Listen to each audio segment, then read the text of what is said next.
நமஸ்காரம். நான் இன்றைக்கி கொஜ்ஜை அவளுக்குன்னு ஒன்று அவலில் பண்ண போகிறேன். இது புளியோதரையாகவும் நினச்சிக்கலாம். புளியோதரை மாதிரி டேஸ்ட்டில் இருக்கும். இது விரதத்துக்குலாம் ரொம்ப நல்லது. இந்த கர்நாடகாவில் கொஜ்ஜை அவளுக்குன்னு சொல்லுவாள். அதுக்கு எல்லா சாமானும் காமிக்கிறேன், வாங்க பார்க்கலாம். சாதாரண ஒரு கெட்டி அவல்னு சொல்லுவாள். இதை கெட்டி அவல் ஒரு 1/2 கிலோ எடுத்து வச்சுட்டுருக்கேன். இதுக்கு எண்ணெய் எடுத்து வச்சுருக்கேன். பெருங்காயம், கடுகு, உளுத்தம்பருப்பு, காஞ்ச மிளகாய், வேர்க்கடலை, கொஞ்சம் தேங்காய், கொப்பரை இருந்தால் கொப்பரை போட்டுக்கலாம், தேங்காய், அதுக்கப்புறம் கருவேப்பிலை, அப்புறம் வெல்லம், இந்த எம்டிஆர் ரச பவுடர் வச்சுருக்கேன். எலுமிச்சம்பழம் அளவுக்கு புளி ஊற வைக்கிறதுக்கு எடுத்து வச்சுருக்கேன். உப்பு, மஞ்சள் பொடி. இதுக்கு முதல் ஸ்டெப்பு, இந்த அவலை நல்லா துணியில் அழுத்தி தொடச்சிட்டு, மாவாக இருக்கும், நல்லா தொடச்சிட்டு மிக்சியில் ட்ரையாகவே போட்டு குறைன்னு ரவையாட்டம் உடச்சி முதல்ல வச்சுக்கணும். அவள் இது மாதிரி பொடிச்சு வச்சுருக்கேன். கொஜ்ஜை அவளுக்கு இங்கே பாருங்கள், நரன் ரவையாட்டம். அதுக்கு தேவையான உப்பு போடுறேன். புளி கரைச்சி வச்சுட்டுருக்கேன். அது முழுகிற அளவுக்கு தண்ணி கொத்திக்கலாம். முழுகிற அளவுக்கு புளி தண்ணி விட்டுருக்கேன். வேணும்னா இன்னும் கொஞ்சம் அப்புறம் சேர்த்துக்கலாம். அதுக்கு மஞ்சள் பொடி கொஞ்சம் போடுறேன்.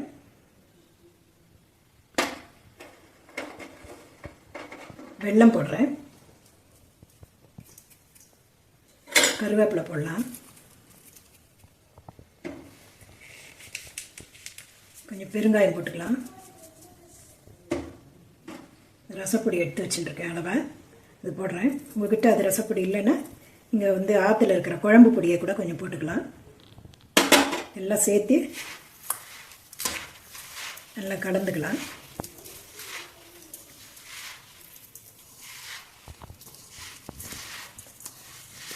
இது மாதிரி உதிராக இருக்குது. இன்னும் கொஞ்சம் இது ஊறணும் நல்லா மெத்துன்னு, ஒரு 1/2 மணி 3/4 ஹவர். அதனால் இன்னும் கொஞ்சம் புளி விடுறேன்.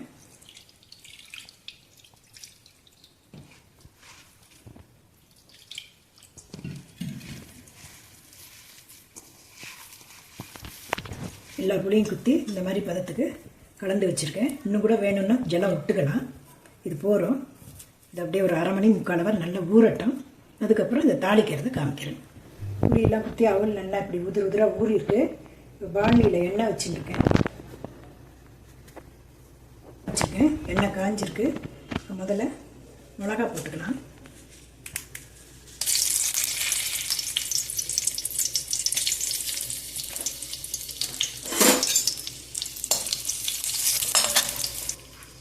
கடுகு போடுறேன்.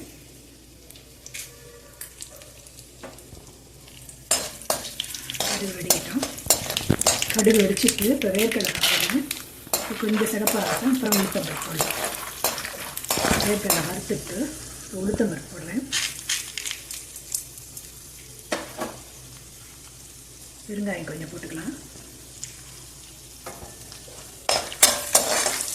கருவேப்பிலை போட்டுட்டு கேஸை அணைச்சிட்டு தேங்காய் போடுறேன். உங்கள்கிட்ட கொப்பரை இருந்தால் நீங்கள் கொப்பரை போட்டுக்கணும். அதை ஆஃப் பண்ணியிருக்கோம் இல்லையா. இப்போ இதை எடுத்து நல்லா உதிர்த்து விட்டுட்டு இதில் போட்டு வதக்கிக்கணும். சில பேர் இதிலே தாளித்து கொட்டி அப்படியே கலந்துருவேன். அது பச்சை வாசனை வரும், எங்களுக்கு பிடிக்காது. அதனால் அதை கொஞ்சம் போட்டு சுட வைக்கிறேன். அதை பூரட்டி போட்டுட்டேன். தாளித்ததோடு சேர்த்து இந்த அவல் எல்லாம் சேர்த்து நல்லா கலந்து வச்சுருக்கேன். இது ஒரு 5 நிமிஷம் கேஸ் ஆன் பண்ணியிருக்கேன். கொஞ்சம் சுடட்டும், ஆஃப் பண்ணிக்கலாம். இப்படி தான் இருக்கும் கொஜ்ஜை அவலுக்கு. நீங்களும் பண்ணி பாருங்கள். அடுத்த வீடியோவில் பார்க்கலாம். நன்றி.